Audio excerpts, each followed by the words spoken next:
आ गई साक्षी जी, आज फिर देर हो गई। जी माँ जी, लेकिन आप ऐसे क्यों बोल रही हैं? बस थोड़ा ट्रैफिक था। हाँ भाई, आजकल तो ट्रैफिक बहुत रहने लगा है और ऊपर से इतना दूर आना जाना आसान तो होता नहीं। जी। लेकिन बेटा अभी नई नई शादी हुई है, थोड़ा टाइम घर को भी देना पड़ता है। जी माँ जी, मैं कोशिश कर रही हूँ। कोशिश तो दिख भी रही है, बस टाइम थोड़ा उल्टा पुल्टा हो जा रहा है। सुबह जल्दी निकल जाती है और वापस आते आते रात हो जाती है। मोहल्ले में भी लोग पूछते हैं, बहू दिन भर घर में दिखती ही नहीं। माँ जी, वो स्कूल वही है ना मेरे मायके के पास, इसलिए आना जाना करना पड़ता है। हाँ वो तो है, पर रोज इतना लंबा सफर, थक भी जाती होगी तुम। जी काफी थक जाती हूँ, लगभग 80 किलोमीटर का आना जाना हो जाता है। तभी मैं कहूँ आते ही सीधा कमरे में चली जाती हो। जी वो थोड़ा आराम करती हूँ ना, फिर ठीक लगने लगता है। देखो बेटा, मैं मना नहीं कर रही हूँ नौकरी से, आजकल तो सब करते हैं, बस ये है कि घर और बाहर दोनों को बैलेंस करना पड़ता है। जी माँ जी, मैं समझ रही हूँ। और नई दुल्हन हो, थोड़ा लोगों से मिलना जुलना भी जरूरी होता है, वरना सबको अजीब लगता है। माँ जी, मैं भी चाहती हूँ घर को पूरा टाइम दूं, लेकिन अभी नौकरी छोड़ना मेरे लिए थोड़ा मुश्किल है। स्कूल में बच्चों की जिम्मेदारी भी है और मैंने पहले से कमिटमेंट दे रखा है। हाँ ये भी सही है, एकदम से छोड़ना आसान नहीं होता। मैं कोशिश करूंगी कि टाइम थोड़ा मैनेज कर पाऊं, ताकि घर के काम में भी हाथ बटा सकूं। बस वही तो चाहिए। मैं ये नहीं कह रही हूँ कि सब तुम ही करो, लेकिन थोड़ा थोड़ा साथ रहेगा तो अच्छा लगता है ना। और एक बात, अगर कभी बहुत ज्यादा थक जाओ तो बता दिया करो, मैं समझ सकती हूँ। जी माँ जी। चलो पहले जाकर फ्रेश हो जाओ, मैंने खाना बना दिया है। धन्यवाद माँ जी। साक्षी अपना बैग उठाकर कमरे की तरफ जाती है, चलते चलते एक पल रुकती है। माँ जी, हाँ मैं सच में कोशिश करूंगी दोनों चीजें अच्छे से संभालने की। मुझे पता है, हो जाएगा धीरे धीरे। आजकल की लड़कियों के लिए भी आसान नहीं है। बहुत थक गई हो ना? हाँ, आज थोड़ा ज्यादा ही लग गया टाइम। मैं बाहर खड़ा था, मम्मी और तुम्हारी बातें सुन ली मैंने। हाँ वो बस ऐसे ही। नहीं ऐसे ही नहीं था, जो मम्मी कह रही थी वो अपनी जगह ठीक है और तुम भी गलत नहीं हो। मैं समझती हूँ, घर भी देखना है और नौकरी भी, बस थोड़ा टाइम लग रहा है सब सेट होने में। देखो मैं सीधी बात बोलूं, हाँ बोलो। मुझे लगता है तुम अपने ऊपर बहुत ज्यादा दबाव ले रही हो। नहीं नहीं, मैं संभाल लूंगी धीरे धीरे। संभाल लोगी ये तो मुझे भी पता है, लेकिन अभी जो रोज 80 किलोमीटर आना जाना कर रही हो वो आसान नहीं है। हाँ मुश्किल तो है, लेकिन नौकरी भी जरूरी है। मैं नौकरी के खिलाफ नहीं हूँ साक्षी, बस तरीका थोड़ा आसान होना चाहिए। मतलब ये कि कुछ दिन के लिए तुम अपने घर चली जाओ। अपने घर अभी? हाँ, जब तक स्कूल का कुछ सेट नहीं हो जाता। लेकिन अभी तो शादी हुई है, ऐसे कैसे चली जाओ? तो क्या हुआ, इसमें गलत क्या है? तुम वैसे भी रोज उसी एरिया में जाती हो ना। अरे लोग क्या सोचेंगे अमित? लोग तो वैसे भी कुछ ना कुछ सोचते रहते हैं, हमें अपना देखना है। नहीं नहीं, मैं यहीं से मैनेज कर लूंगी, थोड़ा टाइम लगेगा बस। तुम खुद को जरूरत से ज्यादा थका रही हो, सुबह जल्दी निकलना, पूरा दिन स्कूल, फिर इतना लंबा सफर। आदत हो जाएगी। आदत होने तक तबीयत खराब हो गई तो? देखो मैं ये नहीं कह रहा हूँ कि तुम हमेशा के लिए चली जाओ, बस कुछ दिन के लिए। और घर, मम्मी क्या सोचेंगी? मैं बात कर लूंगा उनसे, मैं समझा दूंगा, ये सिर्फ कुछ समय की बात है। पता नहीं ठीक लगेगा या नहीं। और ट्रांसफर की बात मैं खुद स्कूल में आकर कर लूंगा, अगर पास में हो गया तो फिर तुम्हें इतना सफर भी नहीं करना पड़ेगा। पर ट्रांसफर इतना जल्दी हो जाएगा? कोशिश तो कर सकते हैं। हाँ। तुम चाहो तो 1-2 दिन और देख लो, अगर बहुत मुश्किल लगे तो फिर चली जाना। सच बताऊं, बहुत थक जाती हूँ। मैं समझ रहा हूँ, इसीलिए तो बोल रहा हूँ। ठीक है, कुछ दिन के लिए चली जाती हूँ, जब तक ट्रांसफर का कुछ हो जाता है। हाँ बस यही सही रहेगा। लेकिन मैं जल्दी वापस आ जाऊंगी। हाँ बिल्कुल, ये घर तुम्हारा ही है। मैं कल मम्मी से बात कर लूंगी। ठीक है। अरे साक्षी तुम, अरे सुनते हो, देखो साक्षी आई है। नमस्ते माँ। जीती रहो, आओ बेटा अंदर आओ। आओ बेटा अमित, कैसे हो? नमस्ते पापा जी, मैं ठीक हूँ। रेणु साक्षी को देखती उसके सिर पर हाथ फेरती है। लगता है थक गई है। हाँ माँ, सफर थोड़ा ज्यादा हो गया। अरे पहले अंदर आओ, खड़े खड़े ही बात करोगे क्या? मैं भी चाय बनाती हूँ। अब नहीं माँ जी, आप बैठे, मैं ज्यादा देर नहीं रुक पाऊंगा। अरे ऐसे कैसे? हाँ बेटा, थोड़ा समय तो निकालो। बस थोड़ी देर बैठ जाता हूँ। सब ठीक है ना वहाँ? हाँ माँ, सब ठीक है। और ये अचानक आना कैसे हुआ? वो पापा जी, स्कूल थोड़ा दूर पड़ता है साक्षी का, रोज आना जाना मुश्किल हो रहा था। हाँ ये तो पहले से ही पता है। तो मैंने सोचा कुछ दिन के लिए यहीं रह ले जब तक ट्रांसफर का कुछ हो जाए।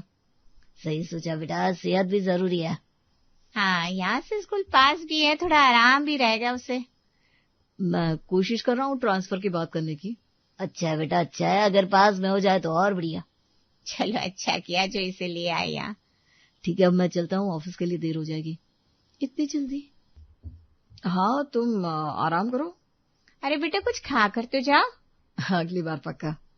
ठीक है बेटा, ध्यान से जाना। जी पापा जी, अपना ख्याल रखना। आप भी। सुबह का समय। साक्षी नाश्ता कर ले पहले, खाली पेट मत जा। माँ थोड़ा लेट हो रहा है, बस 2 मिनट में आती हूँ। साक्षी जल्दी से दुपट्टा ठीक करती है और किचन में आ जाती है। इतनी सुबह भी भागदौड़ लगी रहती है तुम्हारी। क्या करे पापा, स्कूल का टाइम ही ऐसा है। ये लो पराठा खा लो जल्दी से। माँ आराम से खा, कहीं भागा नहीं जा रहा स्कूल। आदत पड़ गई है माँ, टाइम देख के सब करना पड़ता है। अब यहाँ से तो पास है स्कूल, थोड़ा आसान रहेगा बेटा। हाँ पापा, पहले से तो बहुत अच्छा है। वहां से रोज इतनी दूर जाना सोच के ही थकान लगती है। सच में माँ, बहुत मुश्किल हो रहा था। साक्षी पानी पीकर जल्दी से बैग उठाती है। मैं चलती हूँ। टिफिन रख लिया ना बेटा? हाँ माँ, रख लिया। ध्यान से जाना बेटा। जी पापा। माँ आज शायद थोड़ा लेट हो जाऊं, मीटिंग है स्कूल में। ठीक है, पर फोन कर देना। हाँ कर दूंगी। साक्षी अब रोज अपने मायके से ही स्कूल आने जाने लगती है और ऐसे ही चलने लगता है। साक्षी को आए कुछ दिन बीत जाते हैं, दिन का वक्त होता है। अब तो थोड़ा सेट हो गया ना टाइम? हाँ माँ, यहाँ से स्कूल पास है तो थोड़ा आसान लग रहा है। तभी दरवाजे पर दस्तक होती है। देख तो बेटा कौन आया है। साक्षी दरवाजा खोलती है। अरे साक्षी तू? अरे नमस्ते आंटी, आइए ना अंदर। नमस्ते, मैं तो समझी कोई और होगा। तू तो यहीं है अभी तक? साक्षी हल्का सा मुस्कुराकर चुप हो जाती है। अरे सुधा आओ बैठो। हाँ आती हूँ। लेकिन रेनू, साक्षी अभी तक यहीं है, ससुराल नहीं गई? गई थी, बस कुछ दिन के लिए आई है। कुछ दिन? मुझे तो काफी दिन हो गए देख रही है। वो आंटी स्कूल यहाँ पास पड़ता है ना। हाँ तो स्कूल के लिए? लेकिन अब तो शादी हो गई है, इतना भी क्या नौकरी के पीछे भागना। अरे आजकल तो लड़कियां काम करती हैं। हाँ करती है, लेकिन घर भी देखती है। ससुराल में रहना ज्यादा जरूरी होता है। अरे रेनू देख, बुरा मत मानना, लेकिन लड़की का इतने दिन मायके में रहना अच्छा नहीं लगता लोगों को। ऐसा कुछ नहीं है, बस थोड़े टाइम की बात है। मैं तो बस तुम्हें बता रही हूँ। कल ही एकता पूछ रही थी, साक्षी वापस आ गई है क्या हमेशा के लिए? अरे नहीं, ऐसी कोई बात नहीं है। अच्छा है अगर ऐसा नहीं है, वरना लोग तो बातें बनाने में देर नहीं लगाते। और एक बात पूछो? हाँ पूछो। साक्षी को घर का काम काज सब आता तो है ना? क्यों नहीं आएगा, सब आता है उसे।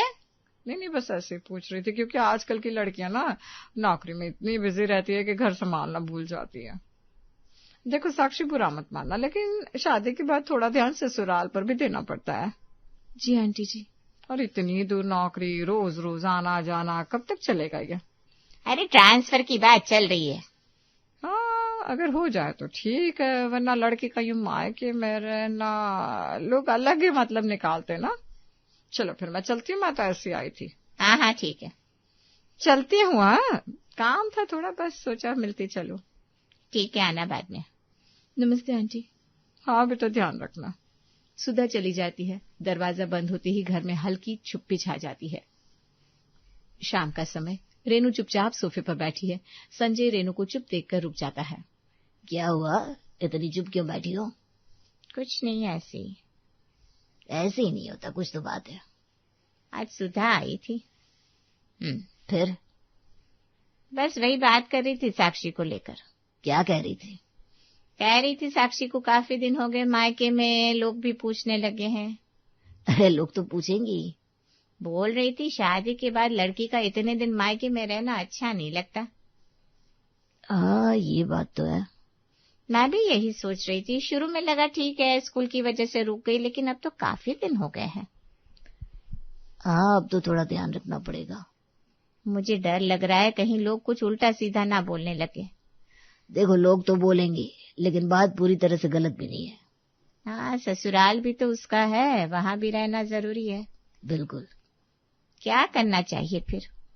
मैं बात करता हूँ अमित से, देखता हूँ क्या प्लान है उसका। हाँ, एक बार साफ साफ बात हो जाए तो अच्छा रहेगा। तुम चिंता मत करो, मैं आज ही फोन कर लूंगा। ठीक है। रात का समय। साक्षी, एक बात पूछूं? हाँ माँ, बोलो ना। तो वापस ससुराल कब जाने का सोच रही है? माँ, मैंने बताया तो था जैसे ही ट्रांसफर हो जाएगा मैं चली जाऊंगी। हाँ, लेकिन उसमें भी टाइम लग सकता है ना बेटा? हाँ, थोड़ा टाइम तो लगेगा। क्या हुआ माँ, आप कुछ परेशान लग रही हो? नहीं, ऐसा कुछ नहीं है। बताओ ना माँ, कोई दिक्कत है तो। बस बाहर वाले ना बातें बनाने लगे हैं। बाहर वाले? उनसे क्या मतलब माँ? तुझे फर्क नहीं पड़ता होगा, लेकिन हमें तो पड़ता है ना साक्षी। पर मैंने क्या गलत किया है? मैं तो बस अपनी नौकरी संभाल रही हूँ। गलत नहीं कह रही हूँ मैं, लेकिन लोग समझते नहीं ना। लोग तो कुछ भी बोलते हैं माँ। हाँ, लेकिन हर बार अनदेखा भी नहीं किया जा सकता। रोज कोई ना कोई पूछ लेता है, अच्छा नहीं लगता। देख बेटा, मैं तेरे खिलाफ नहीं हूँ, बस इतना कह रही हूँ जितनी जल्दी हो सके तो अपने ससुराल चली जा। लेकिन माँ, वहां भी तेरी जिम्मेदारी है और यहाँ रहकर लोग और बातें बनाएंगे। ठीक है माँ, मैं कोशिश करूंगी जल्दी कुछ फैसला लेने की। बस यही सही रहेगा। माँ को अब मेरा यहाँ रहना पसंद नहीं आ रहा। लगता है मुझे अमित से बात करनी पड़ेगी। सुबह का समय होता है, पार्क में लोग टहल रहे होते हैं। रेनू और संजय धीरे धीरे चलते हुए आपस में बात कर रहे होते हैं। आजकल तुम थोड़ा ज्यादा ही सोचने लगी हो। क्या करूं, बात ही ऐसी हो गई है। तभी सामने से सुशील और एकता आते हैं। अरे संजय जी, नमस्ते। नमस्ते नमस्ते। नमस्ते रेनू जी। नमस्ते। और सुनाइए, सब ठीक? हाँ जी, सब ठीक है। साक्षी कैसी है? काफी दिन से यहीं देख रहे हैं उसे। हाँ, बस स्कूल की वजह से आई हुई है। अच्छा, लेकिन अब तो शादी को भी टाइम हो गया, ससुराल कब जाएगी? बस जल्दी ही चली जाएगी। हम तो ये भी देख रहे हैं कि अब तो वो सिंदूर बिंदी भी नहीं लगाती। सब ठीक तो है ना? अरे नहीं नहीं, ऐसा कुछ नहीं है, सब ठीक है। हाँ, बस थोड़ा काम का चक्कर है। अच्छा है अगर सब ठीक है, वरना आजकल तो छोटी छोटी बातों में भी दिक्कत हो जाती है। हाँ, हम तो बस पूछ रहे थे भाई, आखिर अपनी ही तो है। हाँ जी, ठीक है। थोड़ी देर हल्की फुल्की बात होती है, फिर रेनू और संजय आगे बढ़ जाते हैं। थोड़ा दूर जाने के बाद सुशील और एकता आपस में धीरे धीरे बात करते हैं। कुछ तो गड़बड़ लग रही है मुझे। मुझे भी। इतनी जल्दी कौन लड़की ससुराल छोड़कर माँ की बैठ जाती है? और ऊपर से सिंदूर बिंदी कुछ नहीं। जरूर अंदर की बात कुछ और ही है। देखते हैं आगे क्या होता है। और वैसे भी हमें क्या। अरे हमें क्यों नहीं, हमारे पड़ोसी हैं। अगर कुछ ऐसा वैसा हुआ तो फर्क हमारे घर पर भी पड़ेगा, आखिर हमारी भी बेटी है। ये तो मैंने सोचा ही नहीं।